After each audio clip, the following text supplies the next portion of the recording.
Hello everyone, welcome to a online solution. मैं हूं अशफाक। कैसे हो मेरे प्यारे। तो आज आपके लिए लाया हूं साइंस का इंपॉर्टेंट क्वेश्चन जो कि 2011 से 2020 तक, सॉरी यहाँ पे 2022 लिखा हुआ, 2020 तक, ठीक है। 2011 से 2020 तक जो भी इंपॉर्टेंट ऑब्जेक्टिव क्वेश्चन बैंक है, इंपॉर्टेंट का सारा क्वेश्चन बैंक मैं यहाँ पे ऐड कर दिया हूँ।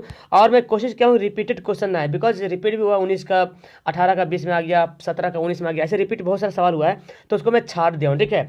तो फिलहाल कुल मिलाकर करीब करीब करीब 400 के आसपास लमसम में सवाल जाएगा। तो इस वीडियो में हम लोग पढ़ेंगे 150 सवाल। 150 सवाल पढ़ने वाले, ये पार्ट 1। तो अगर आप आ गए तो हिम्मत रखिए यहाँ पे और नीचे कमेंट करें फटाफट। और अगर आप लाइव के बाद देख रहे हैं तो नीचे कमेंट करें लास्ट में कि 150 में कितना सही हुआ। Okay, let's start, no waste time. सबसे पहला सवाल है, सभी जीव जंतुओं के लिए ऊर्जा का अंतिम स्रोत क्या है? सभी जीव जंतुओं के ऊर्जा का अंतिम स्रोत क्या है? मैं ऑप्शन नहीं पढ़ूंगा, डायरेक्ट मैं आंसर बताऊंगा, ठीक है।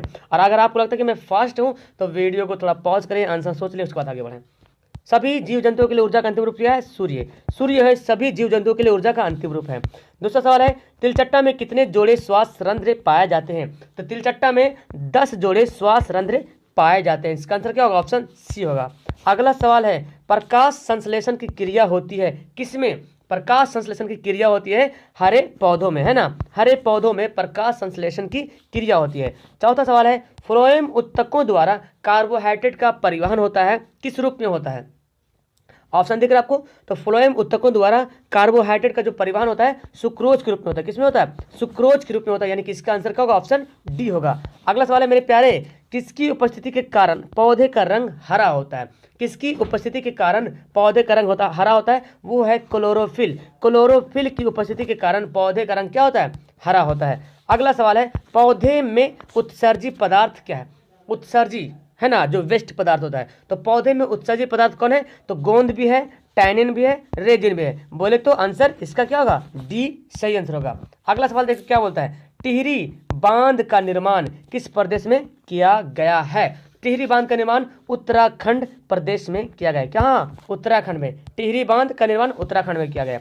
अगला सवाल है, किसके कारण अम्ल वर्षा होती है? अम्ल वर्षा किसके कारण होता है? SO2 के कारण, सल्फर डाइऑक्साइड के कारण जो है अम्ल वर्षा होती है। ओके, 9 सवाल है, सभी यहाँ पे समीकरण जो दिया हुआ है 2H2O प्लस O2, 2H2O बन गया, ये कैसी अभिक्रिया है? तो यहाँ पे देखिए दोनों क्या हो रहा? मिल रहा। इन दोनों जो है आपस में मिल के एक नया प्रोडक्ट बना रहा, तो ये क्या होगा? संयोजन अभिक्रिया। क्या होगा? संयोजन, क्योंकि ये क्या हो रहा? मिल रहा, संयोग हो रहा। अगला सवाल है, ग्लूकोज का रासायनिक सूत्र कौन सा है? सारा का एक प्रीवियस ईयर क्वेश्चन है और मेरे ख्याल से सब के सब बनना चाहिए, एक नंबर भी मिस्टेक नहीं होना चाहिए, ना तो कंफ्यूजन होना चाहिए सबके सब।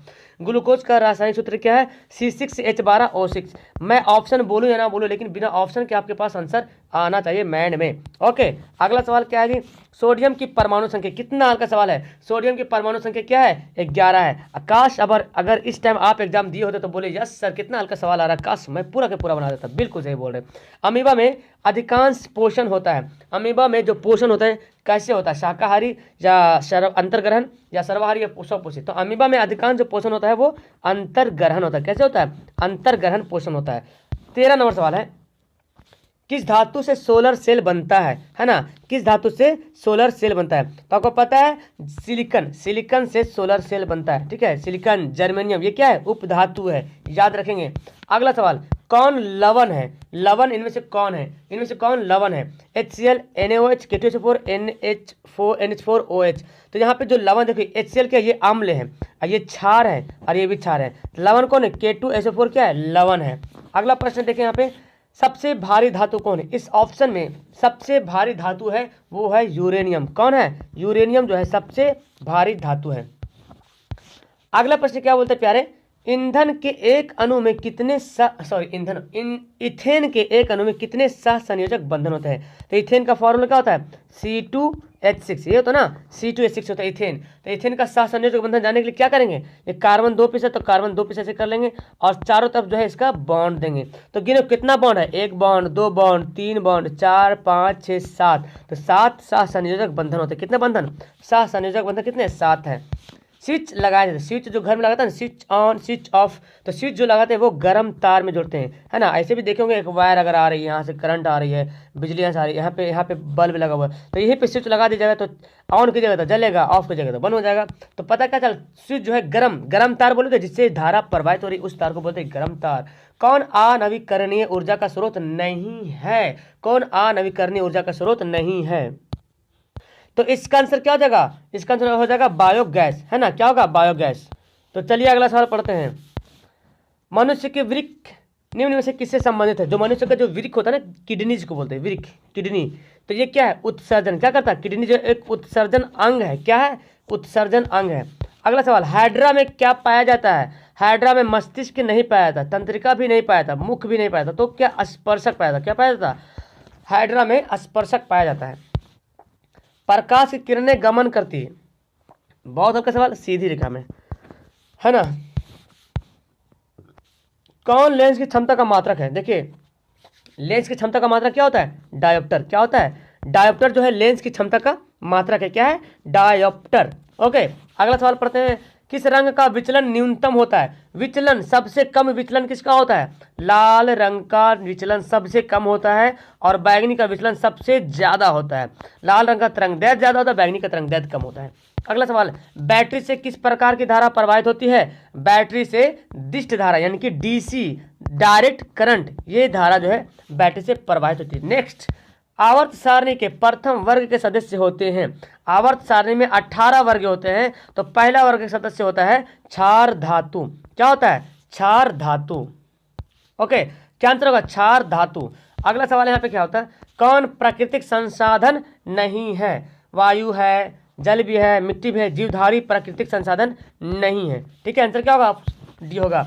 नेक्स्ट है, प्रकाश के परावर्तन के कितने नियम हैं? तो प्रकाश के परावर्तन के 2 नियम है। प्रकाश के परावर्तन के 2 नियम है। मैं आपका टाइम नहीं वेस्ट करना चाहता हूँ, इसलिए मैं फास्ट बढ़ रहा हूँ, बिकॉज टाइम बहुत कम है। तरंगदैर्ध्य को सामान्यतः व्यक्त किया था, तरंगदैर्ध्य जो होता है ना, उसको किस रूप में व्यक्त किया था? तो एंगस्ट्रम के रूप में व्यक्त किया था। किसमें? एंगस्ट्रम में, ए पर पावर -1 इसको लिखते हैं, एंगस्ट्रम में व्यक्त किया था तरंगदैर्ध्य को, 10 पर पावर माइनस ऐसे लिखते हैं, ठीक, एंगस्ट्रम को। अगला सवाल है, पौधों में गैसों का आदान प्रदान किसके द्वारा होता है? पौधों में गैसों का आदान प्रदान होता है वो रंध्र के द्वारा। किसके द्वारा होता है? रंध्र के द्वारा पौधों में गैसों का आदान प्रदान होता है। अगला सवाल है, सबसे तेज हृदय धड़कन किसका होता है? सबसे तेज हृदय धड़कन किसका होता है? इसमें कुछ बच्चों का कंफ्यूज था, लेकिन इसका आंसर सी से ए, बी होगा। ठीक है, चूहा। चूहा का हृदय धड़कन सबसे ज्यादा होता है। अगर आप लोगों को लगता है कि कुछ और आंसर हो तो नीचे कमेंट करेंगे। ठीक है, सजीव जीवधारियों द्वारा प्रकाश किस प्रकार की नाइट्रोजनी पदार्थ का उत्सर्जन होता है ना। सजीव जीवधारियों द्वारा किस प्रकार के नाइट्रोजनी पदार्थ उत्सर्जन करते हैं? तो सजीव जो होता है वो अमोनिया, यूरिक अम्ल, यूरिया, सभी के सभी उत्सर्जन करते हैं। क्या आंसर होगा? ऑप्शन डी होगा। अगला सवाल है, तंत्रिका तंत्र की रचनात्मक और क्रियात्मक इकाई को क्या कहते हैं? तंत्रिका तंत्र की रचनात्मक और क्रियात्मक इकाई को क्या कहते हैं? याद है ना सब सवाल? नहीं याद है तो याद कर लेना, बहुत जरूरी है। ठीक है, सोने से काम नहीं चलेगा। तो इसकी तंत्रिका तंत्र की रचनात्मक और क्रियात्मक इकाई को क्या कहते हैं? Nephron, neuron. क्या बोलते हैं? न्यूरॉन बोलते हैं। आंसर क्या होगा? ऑप्शन बी होगा।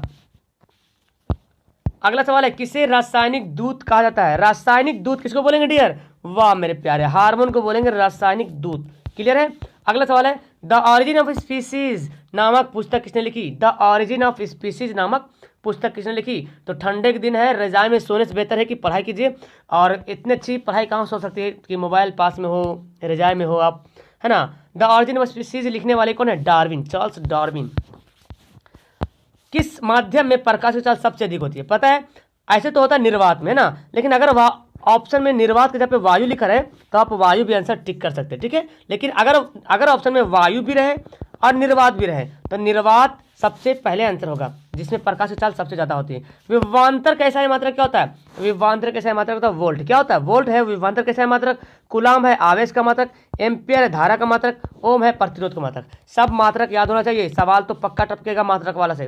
रासायनिक अभिक्रिया में भाग लेने वाले पदार्थ को क्या कहते हैं? रासायनिक अभिक्रिया में भाग लेने वाले पदार्थ को अभिकारक कहते हैं। क्या कहते हैं मेरे प्यारों बच्चों? अभिकारक कहते हैं। अगला सवाल, टूथपेस्ट कैसा होता है? टूथपेस्ट जो ब्रश करते हैं ना, हाँ, तो वो टूथपेस्ट होता है क्षारीय, क्योंकि हमारे मुंह में अम्लीय जमा होता है जिसके कारण बदबू वगैरह आती है, तो ये क्षारीय होता है जो अम्ल को दूर करता है। अगला सवाल क्या है कि निम्नलिखित में कौन विद्युत का सुचालक है, मतलब विद्युत प्रवाहित होता है, कौन है? Sulphur, chlorine, graphite, iodine. तो यहाँ पे क्या होगा? ग्रेफाइट है जो विद्युत का सुचालक है। ठीक है, अगला प्रश्न है कौन कार्बोक्सिल समूह है? कार्बोक्सिल समूह इनमें से कौन है डियर? तो आप पढ़े, इसका आंसर क्या होगा? कार्बोक्सिल समूह क्या है? COOH। देखिए ये जो है एल्डिहाइड में, देखो अभी सवाल भी आने वाला, देख लीजिए एल्डिहाइड समूह है। ये क्या है? ये कीटोन है, ये कार्बोक्सिल है, ये ईथर है, एक होता है OH होता है, ये होता है एल्कोहल। ये पांचों बहुत इंपॉर्टेंट है। अगला सवाल, अमीटर या एमीटर जो बोलो किसे मापता है? तो एमीटर जो है विद्युत धारा को मापता है प्यारे। एमीटर किसको मापता है? विद्युत धारा को मापता है। अगला प्रश्न क्या है? वह उपकरण जो विद्युत ऊर्जा को यांत्रिक ऊर्जा में बदलता है। विद्युत ऊर्जा, जैसी बात आ जाए विद्युत ऊर्जा तो समझना कि इसमें बिजली प्रवाहित होना मांगता है। और घर में पानी वाला मोटर लगा होता है तो आमतौर पे हम लोग उसको क्या बोलते हैं? मोटर। मोटर चालू कर दो पानी भरेगा, है ना। एक्चुअली वो पानी भरने वाला मशीन है, अंदर तो मोटर तो जमीन के नीचे जो लगाते हैं मशीन, वो हो गया मोटर। तो उसके लिए हम क्या स्विच को ऑन करते हैं ना, स्विच को ऑन करते हैं, यानी कि विद्युत मोटर स्विच ऑन करते हैं तो पानी जो भी हो काम उसका जो बनता है। ठीक है, चलिए अगला सवाल है दर्पण का सूत्र क्या होता है? देखो तो दर्पण का सूत्र क्या होता है? 1/v + 1/u बराबर 1/f। अगर लेंस का बोले तो यहाँ पे खाली माइनस हो जाएगा, यहाँ पे सिर्फ क्या होगा? माइनस हो जाएगा। ओके, अगला सवाल देखो, निकट दृष्टि दोष निम्नलिखित में से किस लेंस के द्वारा हटाया जा सकता है? देखो निकट दृष्टि दोष मतलब नजदीक का दिख रहा और दूर का नहीं दिख रहा, है ना। तो दूर के देखने के लिए हम अवतल लेंस का इस्तेमाल करेंगे। ठीक है, अगर नजदीक का नहीं दिखेगा, अगर नजदीक का नहीं दिखेगा और दूर का दिखेगा मतलब कि दूर दृष्टि दोष, उसके लिए उत्तल लेंस का इस्तेमाल करेंगे। ऐसे देखेंगे दादा दादी के चश्मा में ऐसे लगा होता है, चश्मा में और नीचे ऐसे रहता है ना, ये रहता है उत्तल लेंस और ऊपर रहता है अवतल लेंस। तो आंख नीचे करेगा तो नीचे दिखेगा, तो नीचे देखने के लिए उत्तल लेंस और दूर देखने के लिए अवतल लेंस। तो निकट दृष्टि दोष मतलब क्या होता है? जो दूर का नहीं दिखे। ठीक है, अगला सवाल, पौधे में जनन अंग कहाँ होता है? पौधे में जो जनन अंग होता है वो क्या होता है? पुष्प, है ना। फूल, फूल ही होता है जो पौधे का जनन अंग होता है, उसी से फल बनता है। अगला प्रश्न है मेंडल ने अपने आनुवंशिक प्रयोग के लिए किस पौधे का उपयोग किया था? बहुत ही हल्का सवाल है। तो मेंडल ने आनुवंशिक प्रयोग के लिए अपने मटर का पौधा का इस्तेमाल किया था। अगला क्या है? पारिस्थितिकी तंत्र में ऊर्जा का प्रवाह किस रूप में होता है? पारिस्थितिकी तंत्र में ऊर्जा का प्रवाह किस स्थिति में? एक दिशीय, क्या होता है? एक दिशीय दिशा में होती है। अगला प्रश्न है ओजोन परत पाया जाता है। ओजोन परत पाया जाता है तो ओजोन परत पाया जाता है वायुमंडल के ऊपरी सतह में। क्या? वायुमंडल के ऊपरी सतह में ओजोन परत पाया जाता है। ओके, तो इसका आंसर क्या हो जाएगा? वायुमंडल के ऊपरी सतह में। अगला सवाल पढ़ते हैं निम्नलिखित में से कौन लेंस का आवर्धन है? तो लेंस का आवर्धन का मात्रक क्या होता है? V/U। क्या होता है? V/U होता है लेंस का आवर्धन का मात्रक। नेत्र का कौन सा भाग रंगीन होता है? नेत्र का कौन सा भाग रंगीन होता है? तो परितारिका, जिसको बोलते हैं आइरिस। क्या बोलते हैं? आइरिस। ये परितारिका होता है, जो आइरिस होता है वो रंगीन होता है। नेत्र का रंगीन होता है आइरिस, परितारिका। अगला प्रश्न बोलता है वायुमंडल में प्रकाश के किस वर्ण का प्रकीर्णन सबसे अधिक होता है? तो जाहिर सी बात है जिस जो हमको वायुमंडल जो आसमान जो नीला दिखाई पड़ता है, मतलब नीला रंग का प्रकीर्णन सबसे ज्यादा होता है ना। नीला का प्रकीर्णन सबसे अधिक होता है। अगला प्रश्न देखिए यहाँ पे कि प्रकाश किस घटना के कारण सूर्य हमें वास्तविक सूर्योदय से लगभग 2 मिनट पूर्व दिखाई पड़ता है, और वो है वायुमंडलीय अपवर्तन। क्या होगा? वायुमंडलीय अपवर्तन के कारण। तो 4 का आंसर ए होगा, ए बी होगा, वायुमंडलीय अपवर्तन के कारण। अगला प्रश्न देखें कौन उभयलिंगी है? इनमें से उभयलिंगी कौन है? उभयलिंगी कौन होगा? केंचुआ क्या है? उभयलिंगी। केंचुआ जो है वो उभयलिंगी है। अगला प्रश्न है निम्न में से कौन एक अवशेषीय अंग है? मतलब अवशेषीय बोलते बेकार अंग को, है ना। कौन एक अवशेषीय अंग है? अपेंडिक्स, है ना। अपेंडिक्स क्या है? एक अवशेषीय अंग है। अगला प्रश्न पढ़ते हैं चिपको आंदोलन संबंधित है। चिपको आंदोलन किससे संबंधित है? वन संरक्षण से। वन संरक्षण से चिपको आंदोलन संबंधित है। अगला सवाल देखें आधुनिक आवर्त नियम के अनुसार तत्वों के गुणधर्म किसके आवर्त फलन होते हैं? तो आधुनिक आवर्त सारणी जो मोसले ने दिया है, तत्वों का जो गुणधर्म है परमाणु संख्या के आधार पर। किस पर है? परमाणु संख्या के आधार पर है। चलिए 57 सवाल देखिए आधुनिक आवर्त सारणी की क्षैतिज कतारें क्या कहलाती हैं? क्षैतिज मतलब ऐसे, और क्षैतिज कतारें कितना है? 7 पीस है। उसको क्या बोलते हैं? आवर्त। क्या बोलते हैं? आवर्त बोलते हैं। ओके, चलिए सवाल बोलते हैं लोहे के फ्राइंग पैन के जंग से बचाने के लिए कौन सी विधि का उपयोग करते हैं? ठीक है, लोहे के फ्राइंग पैन से के जंग से बचाने के लिए कौन सी विधि को अपनाते हैं? तो इसका सही आंसर होगा जिंक की परत चढ़ाकर, है ना। लोहे के फ्राइंग पैन के जंग से बचाने के लिए हम लोग जिंक की परत चढ़ाते हैं, ठीक है। अगला सवाल है, किस धातु को चाकू से आसानी से काटा जा सकता है? किस धातु को चाकू से आसानी से काटा सकता है? तो वो क्या है? वो है सोडियम, ठीक है। सोडियम जो है जिसको आसानी से चाकू से सोडियम, पोटेशियम, लिथियम, ये तीनों हैं जिसको चाकू से आसानी से काटा जा सकता है। आयोडीन की कमी से कौन सा रोग होगा? तो आयोडीन की कमी से क्या होगा? घेंघा रोग हो जाएगा। इंसुलिन की कमी से मधुमेह रोग होता है, ठीक है। विटामिन सी की कमी से स्कर्वी रोग होता है। गलत संबंध बनाने से एड्स रोग होता है। क्लियर है? कौन पिट्यूटरी ग्रंथि से निकलने वाला हार्मोन है? पिट्यूटरी ग्रंथि जिसको बोलते हैं मास्टर ग्रंथि, पीयूष ग्रंथि, ग्रंथियों का ग्रंथि, एकदम सब ग्रंथि का बाप। निकलने वाला हार्मोन कौन है? वृद्धि हार्मोन। कौन हार्मोन है? वृद्धि हार्मोन जो है पिट्यूटरी ग्रंथि से निकलता है। अमीबा में अलैंगिक जनन किस विधि द्वारा होता है? अमीबा में अलैंगिक जनन होता है वे विखंडन विधि। किस विधि द्वारा होता है? विखंडन विधि द्वारा होता है अमीबा में अलैंगिक जनन। क्लियर है? अलैंगिक जनन किसमें होता है? अमीबा में, और वो विखंडन विधि से होता है। 63 सवाल देखिए प्यारे, फूल का कौन सा भाग फल बनता है? आप जो फल खाते हैं हम लोग, तो फूल का कौन सा भाग होता है? अंडाशय। कौन होता है? अंडाशय होता है, जिसको हम लोग फल समझ के खा लेते हैं और रियल में फल ही है। समझने वाली बात क्या है? जब पश्चिम की ओर प्रक्षेपित कोई धनावेशित कण किसी चुंबकीय क्षेत्र द्वारा उत्तर की ओर विक्षेपित होता है तो चुंबकीय क्षेत्र की दिशा क्या होगी? ऊपरी मुखी। बहुत बार सवाल पढ़े हैं, ठीक है। ऐसा सवाल तो आएगा तो बंदा देख करके बोलेगा खट खट खट, आंसर डी, है ना। नेक्स्ट सवाल, हमारे घरों में जो विद्युत आपूर्ति की जाती है वह कौन सी है? तो 220 वोल्ट प्रत्यावर्ती धारा, मतलब एसी, है ना। हमारे घर में जो करंट आता है ना वो एसी करंट आता है, 220 वोल्ट। ओके, चलिए अगला सवाल है, गर्म जल प्राप्त करने के लिए हम सौर जल तापक का उपयोग किस दिन नहीं कर सकते हैं? गर्म जल प्राप्त करने के लिए हम सौर जल तापक का प्रयोग किस दिन नहीं कर सकते? तो बादलों वाले दिन में हम इसका उपयोग नहीं करेंगे, ठीक है। कौन सा ऊर्जा स्रोत सौर ऊर्जा का उत्पन्न नहीं है? ठीक है, तो देखिए क्या है? भूतापीय, पवन, जैव मात्रा। तो इसका आंसर क्या हो जाएगा? नाभिकीय ऊर्जा, जो सौर ऊर्जा से उत्पन्न नहीं होता है। अगला सवाल पढ़ते हैं, दर्पण के सामने किसी दूरी पर स्थित वस्तु का प्रतिबिंब सीधा प्राप्त होता है तो वह दर्पण कौन है? तो सीधा प्रतिबिंब बोला, तो समतल दर्पण में भी होता है और किसमें होता है? समतल दर्पण में भी सीधा प्राप्त होता है और उत्तल दर्पण में, है ना, दोनों में जो है क्या होता है? सीधा प्रतिबिंब हमको प्राप्त होता है। यानी कि किस आंसर का ऑप्शन इसका डी बिल्कुल सही आंसर हो जाएगा। अगला सवाल पढ़ते हैं, किसी कार का अग्रदीप में प्रयुक्त दर्पण कौन सा होगा? कार के अग्रदीप मतलब आगे जो लाइट जलता है ना उसके बारे में बोला था। कार के अग्रदीप में प्रयोग होने वाला दर्पण का नाम क्या है? और उस दर्पण का नाम है अवतल दर्पण। और साइड मिरर अलग है, साइड मिरर में उत्तल दर्पण होता है, लेकिन अग्रदीप जब बोला जाएगा अग्रदीप प्रयुक्त में तो कौन सा दर्पण इस्तेमाल करते हैं? तो अवतल दर्पण का इस्तेमाल करते हैं। क्लियर है? किसका अपवर्तनांक सबसे अधिक होता है? अपवर्तनांक सबसे ज्यादा अपवर्तनांक हीरा का होता है 2.42, है ना। ये हीरा का अपवर्तनांक सबसे ज्यादा अपवर्तनांक किसका है? हीरा का है। नेक्स्ट क्वेश्चन है, किस लेंस को अभिसारी लेंस कहते हैं? किस लेंस को अभिसारी लेंस कहते हैं? ठीक है, तो अभिसारी में लेंस और दर्पण में उल्टा होता है। दर्पण में अवतल दर्पण को बोलते हैं अभिसारी दर्पण, और लेंस में बोलेंगे उत्तल लेंस को क्या बोलेंगे? उत्तल लेंस को अभिसारी लेंस बोलेंगे। क्या बोलेंगे?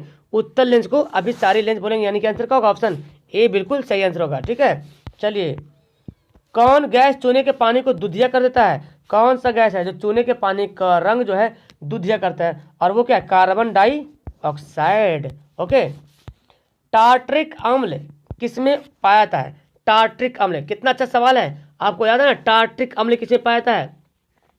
तो इसका आंसर क्या होगा? इमली में टार्ट्रिक अम्ल पाया जाता है। इमली में टार्ट्रिक अम्ल पाया जाता है। तो बहुत ही स्पीड से हम लोग चल रहे हैं, राजधानी एक्सप्रेस भी फेल हो गया यहाँ पे, और इतना स्पीड से पढ़ रहे हैं कि मत पूछिए। इमली में टार्ट्रिक अम्ल पाया था। ठीक है, चले, जिप्सम का रासायनिक सूत्र क्या है? देखो, इसलिए मैं फास्ट कर रहा हूँ, आपको पढ़ने से मतलब सारा सवाल पढ़ाओ, बस एक बार मैं ला रहा हूँ वीडियो ताकि माइंड में, दिल में तसल्ली पैदा हो जाए। जिप्सम का रासायनिक सूत्र क्या है? जिप्सम का रासायनिक सूत्र है CaSO4 और ये किसका है? ये प्लास्टर ऑफ पेरिस का है। प्लास्टर ऑफ पेरिस का है। ठीक है, सॉरी, हाफ H2O होगा। हाँ ठीक, तो हाफ H2O मिस्टेक से लिखा गया, हाफ पहले होगा H2O। चले, देखिए क्या बोलता है, जिंक तथा सल्फ्यूरिक अम्ल के बीच अभिक्रिया होगा तो कौन सी गैस बनेंगे? Zn प्लस सल्फ्यूरिक अम्ल क्या होता है H2SO4, इसके बीच अभिक्रिया होगा तो ZnSO4 बन जाएगा, ZnSO4 बन जाएगा और हाइड्रोजन निकल जाएगा बाहर पतली गली से। तो क्या हो गया, हाइड्रोजन इसका आंसर हो जाएगा। अमीबा अपना भोजन कैसे पकड़ता है? अमीबा जो अपना भोजन पकड़ता है कूटपाद के द्वारा, है ना। कैसे पकड़ता है? कूटपाद के द्वारा। कौन सा एंजाइम वसा पर क्रिया करता है? कौन सा एंजाइम है मेरे प्यारो जो वसा पर क्रिया करता है? और वो है लाइपेज। कौन एंजाइम है? लाइपेज है जो वसा पर क्रिया करता है। किस प्रकार के श्वसन से अधिक ऊर्जा मुक्त होती है? किस प्रकार के श्वसन से? तो वायवीय श्वसन से सबसे ज्यादा ऊर्जा, वायवीय बोलते हैं ऑक्सीजन की उपस्थिति में जो ऊर्जा होता है उसको बोलते हैं वायवीय श्वसन। ऑक्सीजन की उपस्थिति में जो श्वसन होता है ना उसको बोलते हैं वायवीय श्वसन, और जो ऑक्सीजन की अनुपस्थिति में होता है उसको बोलते हैं अवायवीय श्वसन। मछली का श्वास नाग मतलब मछली का श्वास अंग होता है, श्वासांग होता है। श्वासांग मतलब श्वास करने वाला अंग कौन है? फेफड़ा नहीं, गिल्स, है ना, गलफड़ा जिसको बोलते हैं, गिल्स।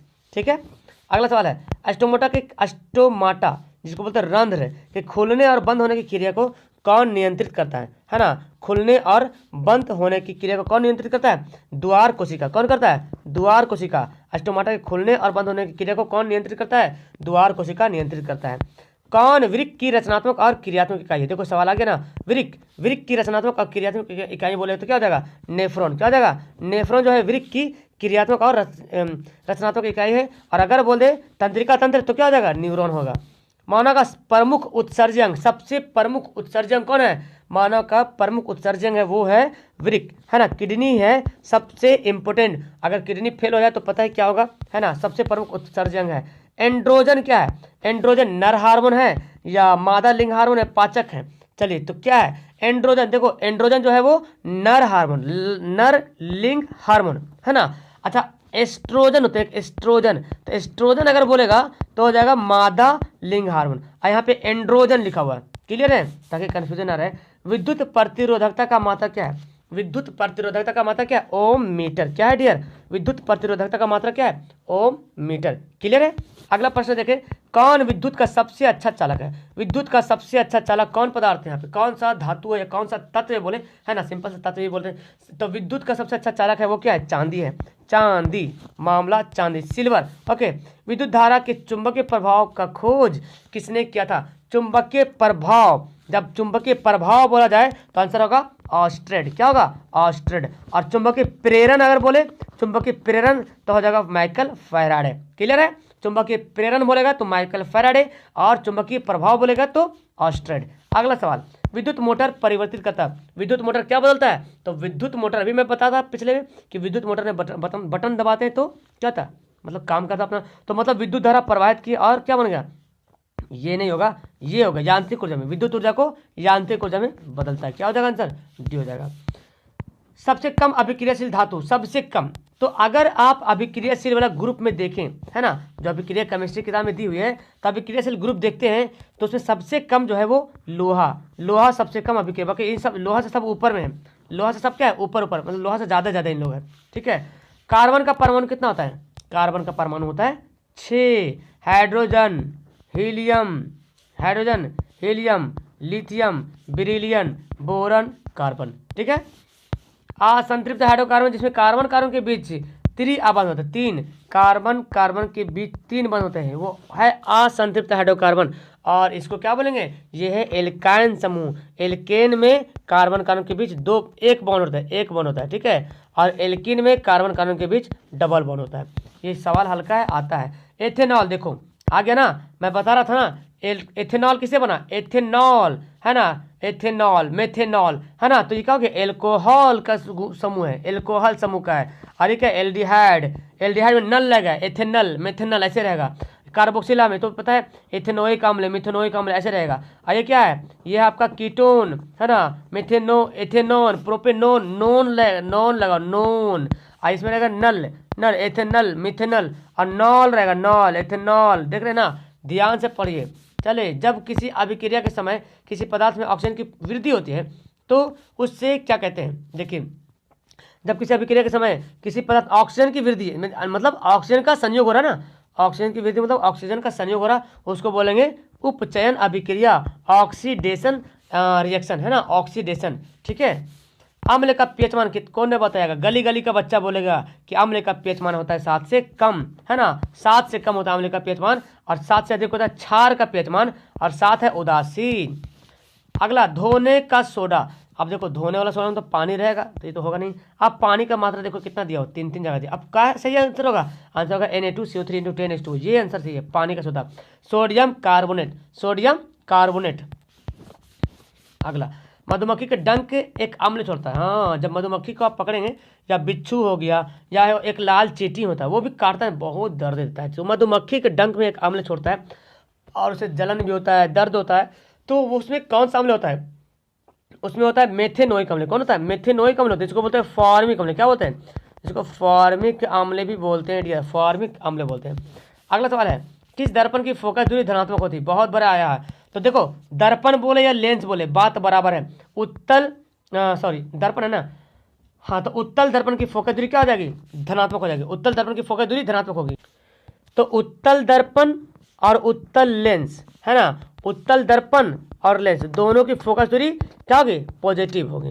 और अगर बोले अवतल दर्पण और अवतल लेंस तो हो जाएगा नेगेटिव। ये तो खैर याद रखें, कहीं ऐसा ना हो कि एग्जाम में कंफ्यूज हो जाए आप। मात्र आवर्धन का मात्रक क्या होता है? आवर्धन कैसा है मात्रक? तो आपको मैं बताऊं, आवर्धन का मात्रक ही नहीं होता है, इसको बोलते हैं मात्रक विहीन, मतलब जिसका मात्रक नहीं होता है। जैसे पढ़ते हैं रंगहीन, रंगहीन का मतलब क्या समझते हैं? जिसका कोई रंग ना हो। पानी क्या है? पानी का कैसा रंग है? तो बोलेंगे पानी का रंग रंगहीन है। कैसा रंग है? रंगहीन, मतलब कोई रंग ही नहीं है। ठीक है। जिस माध्यम में प्रकाश की चाल अधिकतम होती है, लीजिए किस माध्यम में बोला था ना आएगा, और वो आ गया है। कौन आया है? हवा। हवा में प्रकाश की चाल सबसे अधिक होती है, ऑप्शन के हिसाब से। चलिए अगला सवाल पढ़ते हैं। नेत्र में प्रवेश करने वाली किरणों का अधिकांश अपवर्तन कहाँ से होता है? तो कॉर्निया के बाहरी पृष्ठ से, है ना, कॉर्निया के बाहरी पृष्ठ से नेत्र का प्रवेश करने वाला जो प्रकाश है वो अधिकांश जो है अपवर्तन हो जाता है। ठीक है। किसी आंतरिक यात्री को आकाश कैसे दिखेगा? तो जब हवा ही नहीं रहेगा तो वहाँ पे क्या होगा? काला काला, है ना। तो चलिए अगला सवाल पढ़ते हैं। तो यहाँ पे इसका आंसर होगा काला, है ना। आंतरिक्ष को आकाश कैसे दिखाई देगा? काला। विद्युत आवेश का मात्रक क्या है? आपको पता है, विद्युत आवेश का मात्रक है कूलाम्ब, है ना। कूलाम्ब जो है विद्युत आवेश का मात्रक है। चालक का प्रतिरोध निर्भर नहीं करता किस पर? चालक का प्रतिरोध किस पर निर्भर नहीं करता है? तो लंबाई पर करता है। लंबाई बढ़ेगा तो प्रतिरोध बढ़ जाएगा, लंबाई घटेगा तो प्रतिरोध घट जाएगा। अनुपस्थित क्षेत्रफल का काट, अगर अनुपस्थित काट का क्षेत्रफल अगर बढ़ेगा तो प्रतिरोध घट जाएगा, और घटेगा तो प्रतिरोध बढ़ जाएगा। चालक का तापमान, इस पर भी निर्भर करता है कि चालक का ताप बढ़ेगा तो प्रतिरोध बढ़ेगा, नहीं तो नहीं बढ़ेगा, घटेगा। तो इसका इस पर निर्भर नहीं करता है। कौन सा संबंध सत्य है? V बराबर IR है ऑप्शन सवाल, V बराबर IR, ये तो है ओम का नियम। अगला सवाल, अतिभारण के समय यानी कि शॉर्ट सर्किट के समय विद्युत परिपथ में धारा का मान क्या होता है? सबसे अधिक, बहुत अधिक बढ़ जाता है, तभी तो बहुत अधिक बढ़ जाता है, तभी तो शॉर्ट सर्किट होता है। अगला सवाल है, विभक्त वलय का उपयोग किस उपकरण में होता है? विद्युत मोटर में विभक्त वलय का इस्तेमाल होता है। किसमें? विद्युत मोटर में विभक्त वलय का उपयोग होता है। कौन सा परंपरागत ऊर्जा स्रोत है? परंपरागत ऊर्जा स्रोत कौन सा है? तो कौन सा परंपरागत ऊर्जा का स्रोत है? जैव मात्रा, बायोमास, ये है परंपरागत ऊर्जा का स्रोत। अगला सवाल पढ़ते हैं। इनमें से कौन स्वच्छ ऊर्जा का स्रोत है? इनमें से कौन सा स्वच्छ ऊर्जा का स्रोत है? और वो है प्राकृतिक गैस, है ना, नेचुरल गैस। आंसर क्या होगा? ऑप्शन सी होगा। संगमरमर का सूत्र क्या होता है? Calcium carbonate. क्या होता है? Calcium carbonate, CaCO3 calcium carbonate, ये होता है संगमरमर का सूत्र होता है। रासायनिक अभिक्रिया के दौरान किसी पदार्थ में ऑक्सीजन का योग होता है, उसको क्या कहते हैं? देखिए, रासायनिक अभिक्रिया के दौरान किसी पदार्थ में ऑक्सीजन का योग होता है, उसको क्या कहते हैं? तो यहाँ पे क्या हो जाएगा? उसको बोलेंगे उपचयन। क्या बोलेंगे? उपचयन। जब ऑक्सीजन का योग होगा मतलब ऑक्सीकरण होगा, और ऑक्सीकरण को हम लोग बोलते हैं क्या? उपचयन। याद रखिएगा, ऑक्सीकरण का दूसरा नाम है उपचयन, और अवकरण का दूसरा नाम है अपचयन। दांतों को साफ करने के लिए जो दंत मंजन होता है, तो दंत मंजन हो, टूथपेस्ट हो, कॉलगेट जो भी हो, सबका सब क्या होता है? क्षारीय होता है, जो हमारे अम्ल को दूर करता है। हमारे शरीर में पीएच परास के बीच कार्य करता है। पीएच परास के बीच कितने पीएच मान के बीच काम करता है? तो 7 से 8 पीएच मान होता है पीएच परास के बीच, जो हमारे शरीर में ये काम करता है। ठीक है। आंसर क्या होगा? ऑप्शन सी होगा। हमारा शरीर जो काम करता है 7 से 8, 7 से 8, है ना, 7 से 7.8 बोले। देखिए, कौन सा धातु गलनांक सबसे कम है? किस धातु का गलनांक सबसे कम है? तो सोडियम धातु का गलनांक सबसे कम है, ठीक है। सोडियम धातु का गलनांक जो है सबसे कम है, याद रहेगा, ठीक है। किस धातु का गलनांक सबसे कम है? तो सोडियम धातु का जो गलनांक है वो सबसे कम है। आंसर क्या हो जाएगा? ऑप्शन इसका बी हो जाएगा, बिल्कुल राइट आंसर। अगला सवाल पढ़ते हैं। देखिए सवाल क्या होता है। क्लोरीन की 72 कक्षा में इलेक्ट्रॉनों की संख्या कितनी है? तो क्लोरीन का परमाणु संख्या कितना होता है? 17 होता है। तब इसको इलेक्ट्रॉनिक विन्यास करोगे तो 2, 8, 7, तो आखिरी में कितना है? 7 है। यही आखिरी अंतिम कक्षा में होता है, बाहरी कक्षा में इलेक्ट्रॉनिक संख्या जो आखिरी आता है। कौन सा धातु है जो कमरे के तापमान पर तरल अवस्था में पाया था? आधातु। तो आंसर क्या होगा? ब्रोमीन। ब्रोमीन एक आधातु है जो कमरे के ताप पर तरल अवस्था में पाया था। और अगर धातु बोले तो क्या हो जाएगा? पारा, है ना। पारा धातु है जो कमरे के ताप पर द्रव्य अवस्था में पाया जाता है। कौन सा हाइड्रोकार्बन सबसे सरल यौगिक है? कौन सा हाइड्रोकार्बन सबसे सरल यौगिक है? मीथेन। क्या हो जाएगा? मीथेन जो है सबसे सरल, एकदम आसान से CH4 सबसे सरल यौगिक है। अगला सवाल है, ऑक्सीजन के 2 परमाणु के बीच कितने आबंध होते हैं? ऑक्सीजन के 2 परमाणु के बीच कितने आबंध होते हैं? तो द्वि आबंध होते हैं। कैसे? देखिए यहाँ पे बताता हूँ मैं। तो यहाँ पे देखिए ऑक्सीजन और ऑक्सीजन के बीच जो है डबल बॉन्ड होता है, ठीक है, याद रखिएगा। आंसर क्या होगा? बी होगा। अगर आपको बोल दे हाइड्रोजन, तो हाइड्रोजन के बीच एक बंधन होता है। क्लोरीन बोले तो क्लोरीन के बीच एक बंधन होता है। नाइट्रोजन के बीच क्या होता है? त्रिक बंधन होता है। तो ये बात याद रखें। एल्केन का सूत्र क्या? CnH2n+2। ये क्या है? एल्केन का सूत्र है।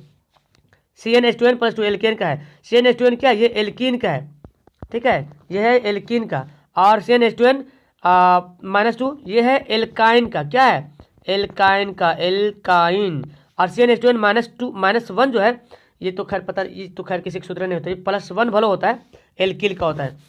कौन सा उपधातु, कौन सा इनमें से जो उपधातु है? तो जर्मेनियम क्या है? उपधातु है। जर्मेनियम हो गया, सिलिकॉन हो गया, सुबिडियम हो गया, है ना। बोरोन भी उपधातु है, ठीक है, याद रखिएगा। किसी कोश में इलेक्ट्रॉनों की संख्या अधिकतम ज्ञात करने के लिए कौन सा फॉर्मूला है? 2n²। जैसे कि KLMN।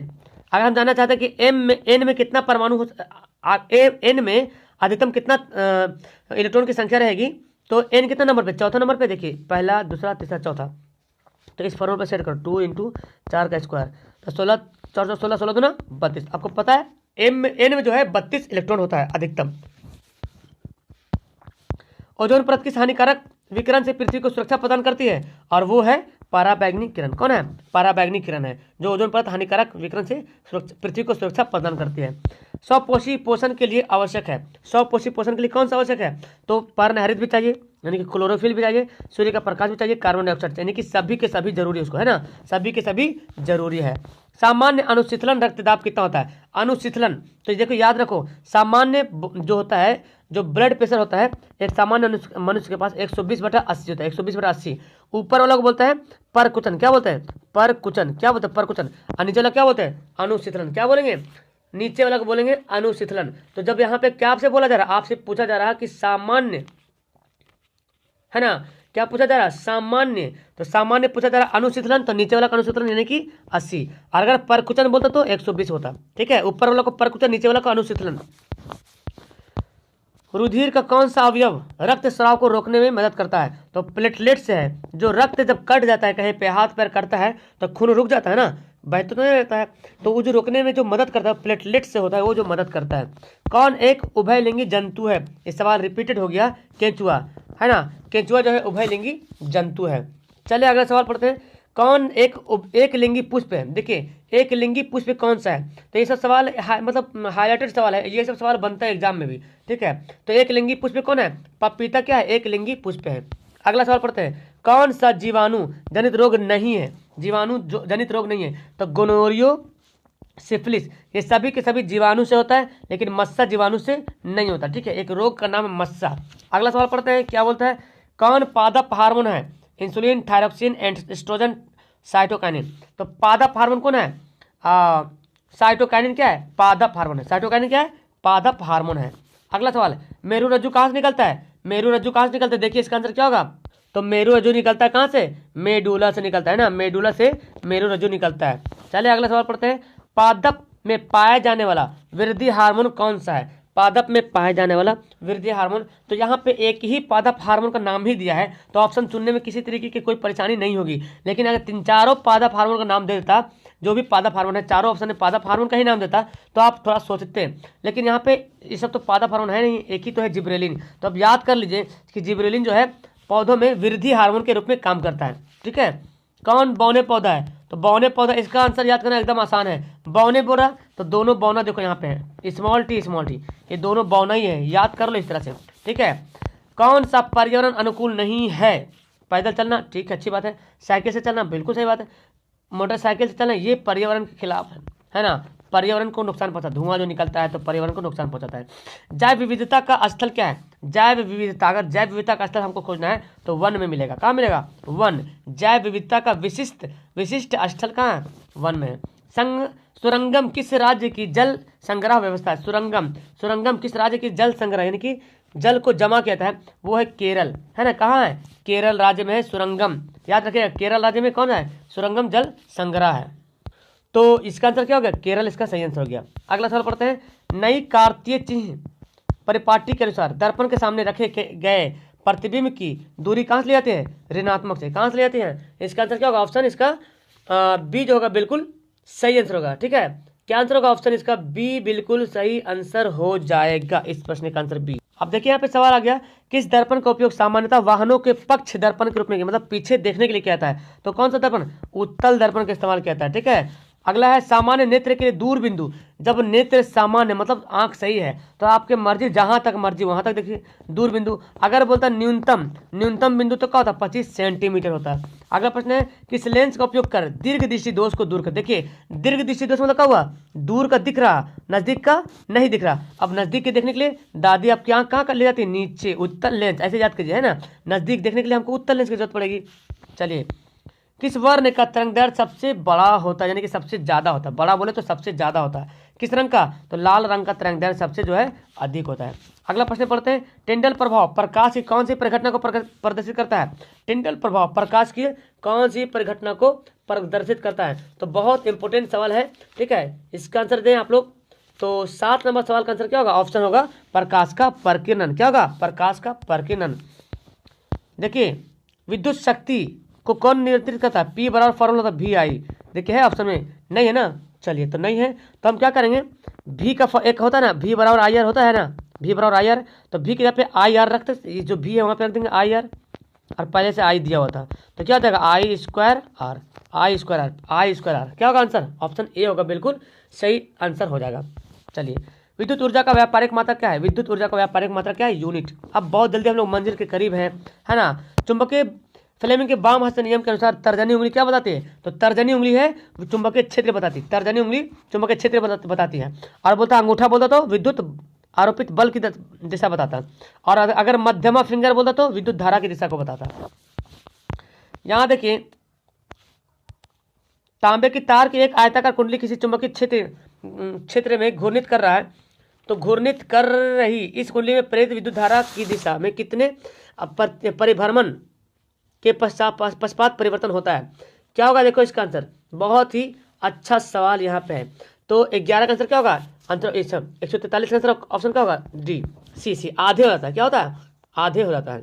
ओके, तो चलिए अगला सवाल देखते हैं, समांतर क्रम में संयोजित प्रतिरोधों की संख्या घटाने पर उपरांत प्रतिरोध क्या होगा, समांतर क्रम में जितना घटाइएगा उतना बढ़ेगा प्रतिरोध। ठीक है, समांतर क्रम में प्रतिरोधों की संख्या अगर घटाते हैं, ठीक है, तो प्रतिरोध क्या होगा, प्रतिरोध तो प्रतिरोध क्या होता है, बढ़ जाता है ना। प्रतिरोध क्या होगा, जितना घटाइएगा उतना बढ़ जाएगा। लेकिन अगर श्रेणी क्रम बोलता तो श्रेणी क्रम में बढ़ाइएगा तो बढ़ेगा, घटाइएगा तो घटेगा।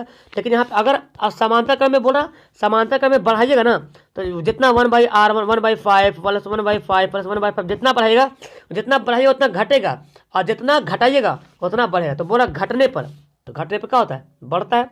ठीक है, कौन ऊर्जा उत्तम का स्रोत है, तो यहाँ पे ऑप्शन क्या हो जाएगा, बायोमास ऊर्जा का उत्तम स्रोत है।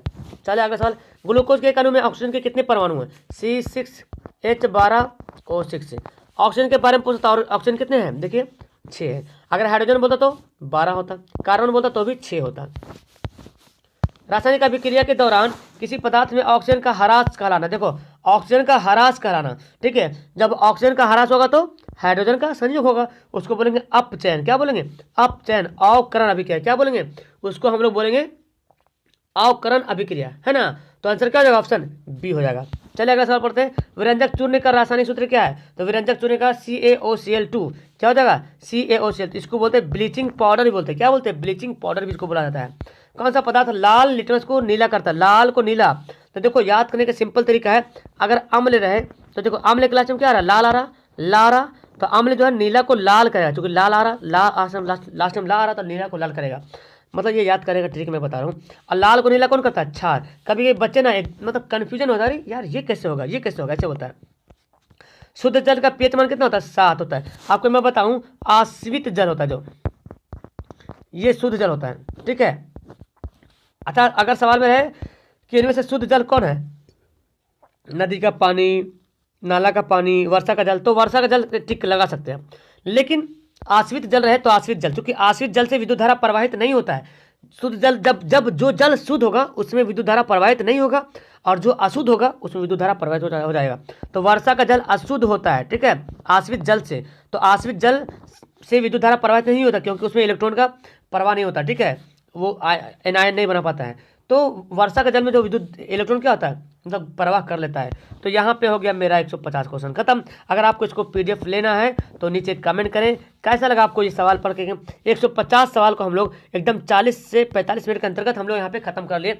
मजा आया ना पढ़ने में? तो नीचे कमेंट करो। इसका दूसरा वीडियो बहुत जल्दी आने वाला है। आप लोग पहले डिमांड करो क्या आपको इसका दूसरा वीडियो चाहिए, तो मैं जल्दी ही इसको बना करके बता दूंगा। कोशिश करूंगा रिकॉर्ड करके बता दूं तो ज़्यादा बेहतर होगा, टाइम भी बचता है और आप अच्छे तरीके से पढ़ भी पाते हैं। ओके, मिलते हैं नेक्स्ट वीडियो में। That's all, thank you everyone, bye. अरे हाँ, पहली बार कोई लाइक नहीं तो लाइक करो, पहली बार तो चैनल को सब्सक्राइब करो, शेयर करो अपने दोस्तों से। Okay, bye.